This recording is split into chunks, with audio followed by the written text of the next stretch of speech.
It's me, Moody Boo, and I'm back with another list. That was weird. It's like I turned into Cher there for a second.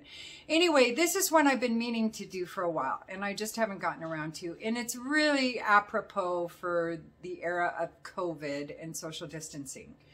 So these are my top 5 force field perfumes. And when I say force field, I mean when I go out of the house and I don't want anybody getting close to me or talking to me or bothering me in any way, I wear one of these perfumes. Now, let me point out the fact that nobody does that anymore. When I was young, I would have random strangers coming up to me on occasion and talking to me. But the older I get, I don't know, I think my persona and the way I carry myself is a good enough force field, because nobody hardly in the community will just randomly come up and talk to me. It's true. It's true. Sometimes it's just a mood thing. You know, I am Moody Boo, so it does make logical sense that I have moods and not all good ones. And so when I'm in a hurry, or, you know, I just want to go out and I need to go pick up something and I don't want to talk to anybody, or an event where I don't know anybody and I didn't want to go, I just got talked into it, or I was obligated to for whatever reason, I'll put one of these out. But now that COVID's here, they're really appropriate. But these perfumes, no matter what, are just make me feel powerful. And they make me feel, you know, strong and very independent. And they just kind of say, you know, whoa, ye who try to enter here, there be dragons. So, yeah.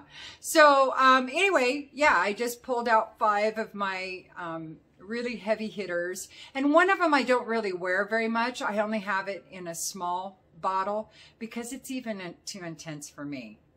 It's a force field in of itself to where I can't even wear it. It's that intense to me. And I've tried multiple, and I love it. It's just too much. Let's just get started.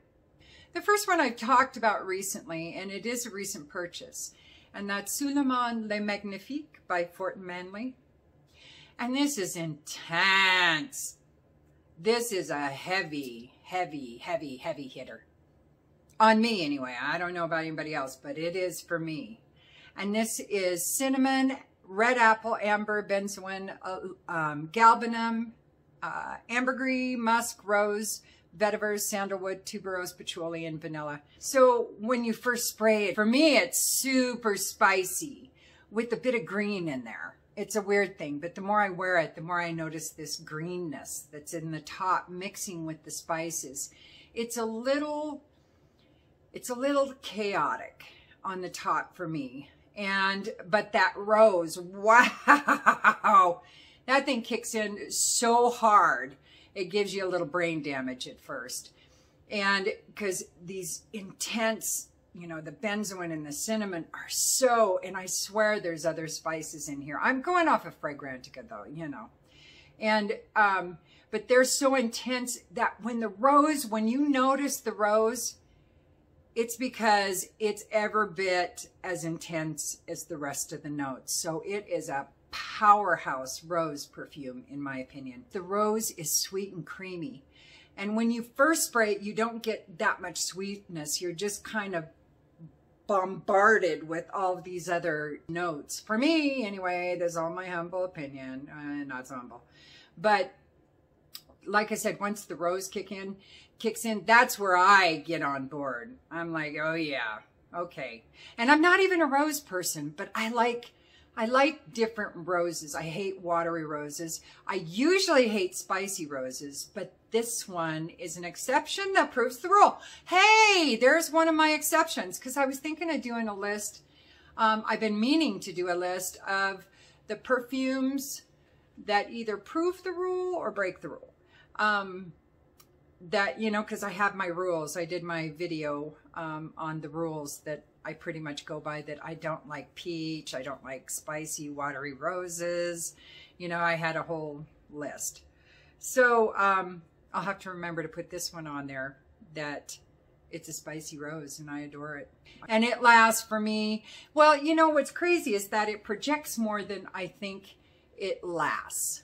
I'm sorry I keep messing with my face, but there's like some dog fur, something floating around, and I feel like it's tickling my nose and my face, and it's making me crazy. So anyway,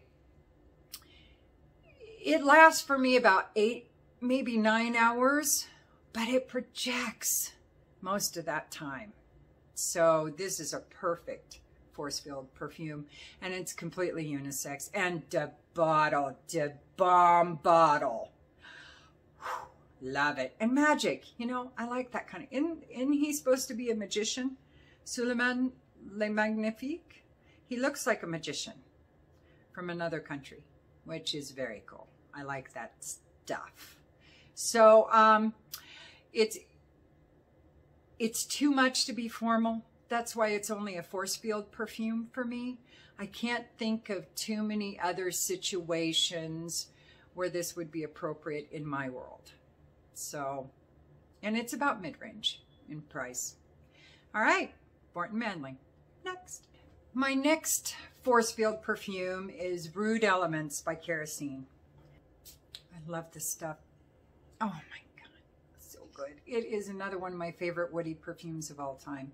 So this is bitter orange, agarwood, sandalwood, amber, lavender, vanilla, and iris, according to Fragrantica, of course. Oh God, it's good.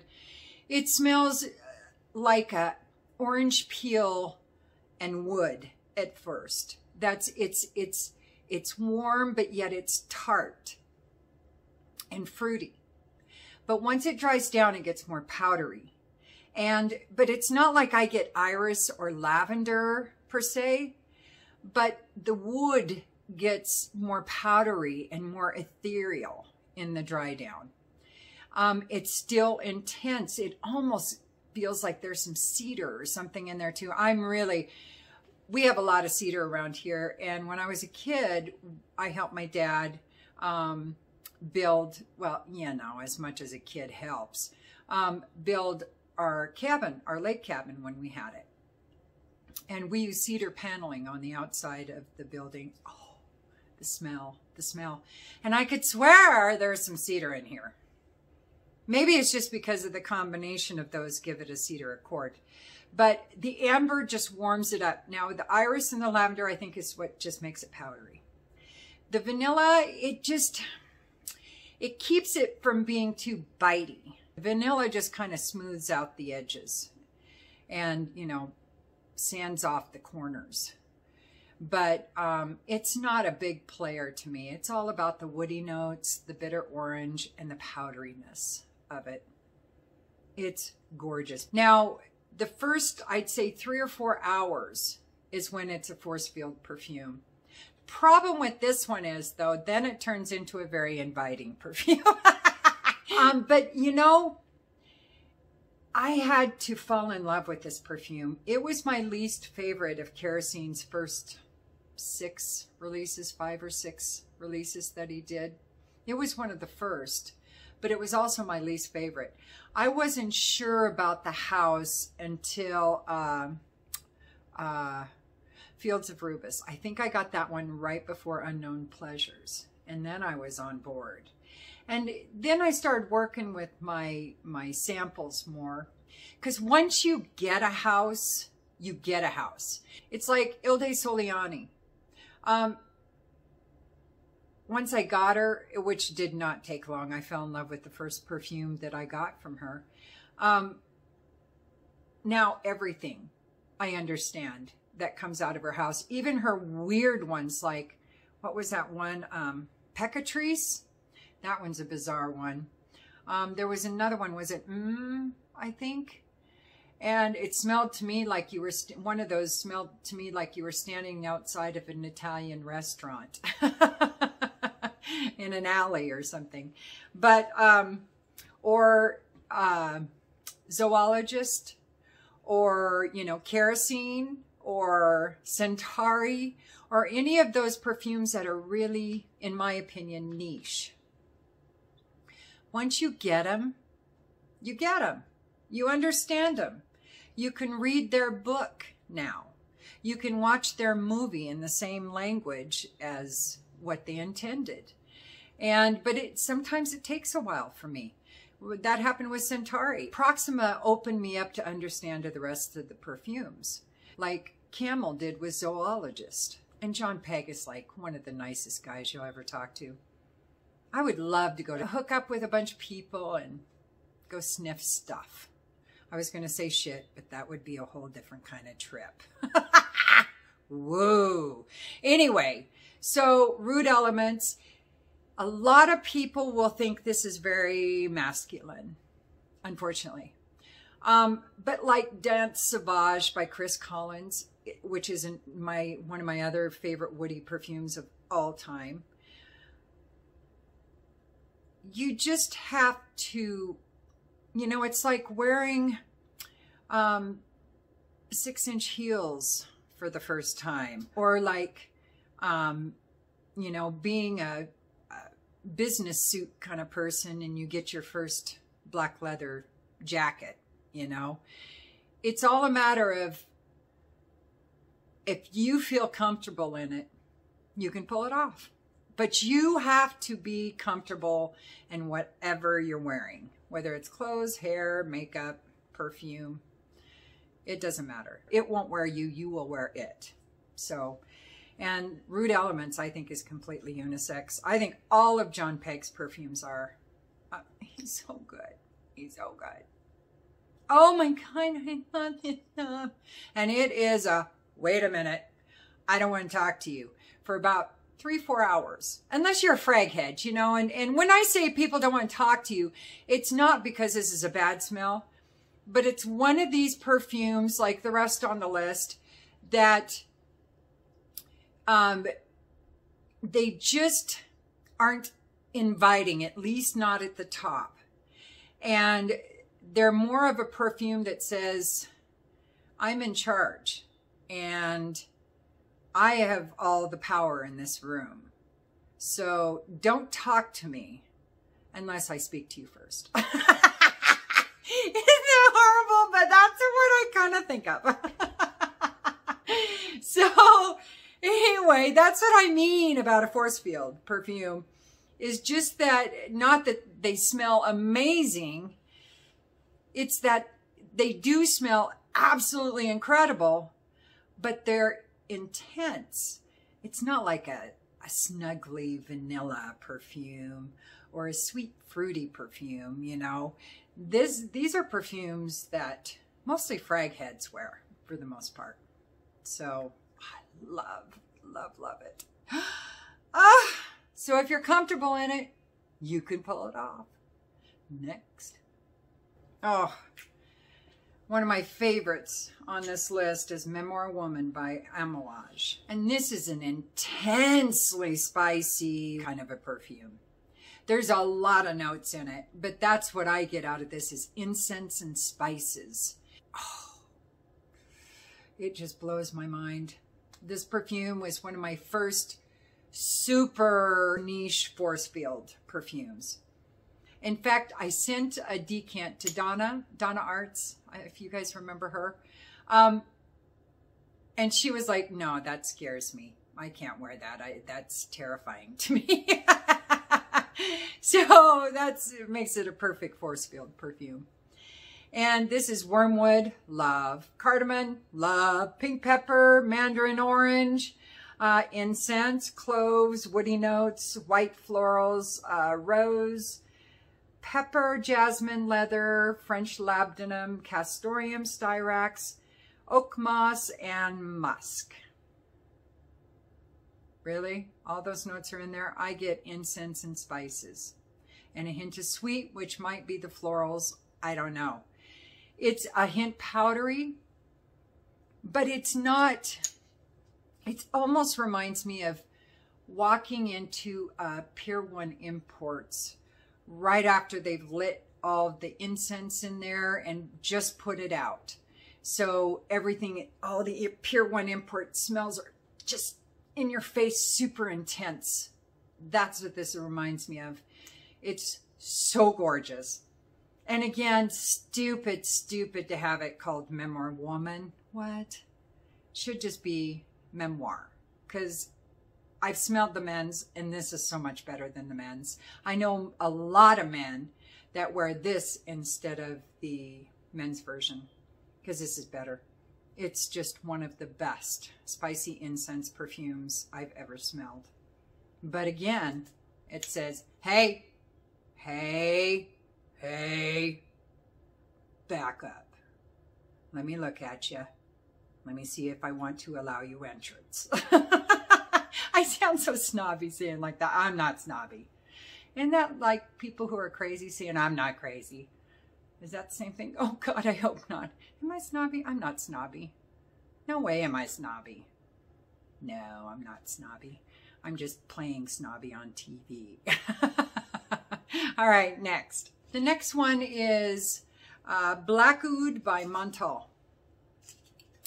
And this is rose, oud, patchouli, musk, French labdanum, and mandarin orange. There's a real theme here. Seems like oud and orange and rose are in a lot of these powerhouse perfumes. This one to me, though, it's, when I first bought this perfume, I had a small, actually I've had 2 small bottles. I gave one to my son and went through the one.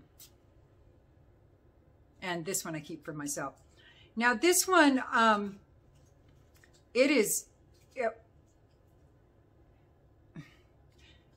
oh my God, I'm stuck in a loop. Okay, bing, all right. When I first went through about half of the first little bottle that I had, it was all about the oud to me and patchouli. That's what I got. It was a little sweet, but those were the main players when I wore it for, gosh, 6 months to a year. And, or maybe a little longer. It probably took me a little longer, about 2 years to go through that bottle. Now it's all about the rose. It is intense. Rose. And this is a rose oud combination, but this is, instead of being, okay, so my issue with rose oud combinations for the most part is they end up smelling sour. They end up smelling more like the oud than the rose, and it's a sour oud. And they must, I don't know what kind of rose note they use in it, but it isn't sweet and creamy enough to do anything but make it a more sour kind of oud to me. This one, no, though. This one, the rose is an intense player in this menagerie, and it really comes up and greets that oud strongly and stays there. In fact, I think the rose is more intense than the oud now. It's like it's flip-flopped. Ooh, God, it sounds like it's only about halfway. Huh, I used to wear this a lot. I don't wear it so much anymore, so I probably won't buy any more backup bottle or anything, but this and red oud. Yeah, loved them both. I already went through a little bottle of red oud, and I'm probably not going to purchase more of it because those are 2 of, and patchouli leaves, was it? Those are like the only 3 Montals that I've ever really, really liked. Now I tried Intense Cafe, but I didn't like it, but I tried it years back. So some people said I should revisit that, and I might do that. But I'm not a huge fan of Montal for the most part. They have a very screechy, itchy kind of notes in their DNA, and it makes me crazy. So I don't know. I might look more at this house. I don't know. So did I say? Yeah, I said what was in it. It projects so intensely with 2 sprays. It's like, I can't imagine anybody getting too close to me for the first 2 or 3 hours when I give it a couple of sprays. It's so intense. It's very unisex. I think all of these could, no, they couldn't go to formal occasions. I don't think so. Maybe this one, and maybe Rude Elements you could wear to a formal occasion, But the rest of them are force field only, in my opinion. But yeah, I think this, once it dries down, and Root Elements, definitely when it dries down, you could wear it to for other occasions. So, but I only wear them for force fields now. So, next. And the last one is by Zerjoff, and this is the one I don't wear. It's too much for me. And I have 2 of these sizes. They're 5 ml, and I haven't gone through either one of them. So, and that's Mephisto by Zerjoff. It's an intense citrus perfume. So this is grapefruit, bergamot, Amalfi lemon, lavender, iris, rose, musk, sandalwood, Virginia cedar, and amber. It's all about, for me, citrus at the top with the lavender. And then the rose starts to kick in a little bit, and it teams it just somewhat. But that combination of lavender and those citruses, wow. You know, looking at these notes, you would think it would just be another freshy, light, sweet kind of a perfume that you would wear in spring and summer. I wouldn't wear this in spring and summer. No way. The only time I've ever worn it is cold weather, under my clothes, 1 spray. This is, I think, the most intense on this list. It's good. I adore it. But I can't wear it. It's too much. It's much too much. So I don't know. I might try it again one of these days, like on my wrist or something. 1 spray, maybe a half a spray if I possibly can. That way I can scrub it off if after a few hours it's still too intense for me. Because for me, it projects like crazy. And you would think as much sillage as I leave behind when I leave a room, I wouldn't have anything left when I go sit down. But that isn't the case with this. It's like it grows. It's like the blob. It ate me and now it's doubling in size. I don't know what to tell you, but very unisex.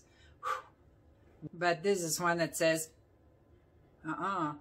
keep your distance, or crazy things could happen in the next 50 seconds.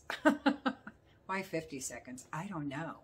I guess because I'm 57? I don't know. I should have said 57 seconds.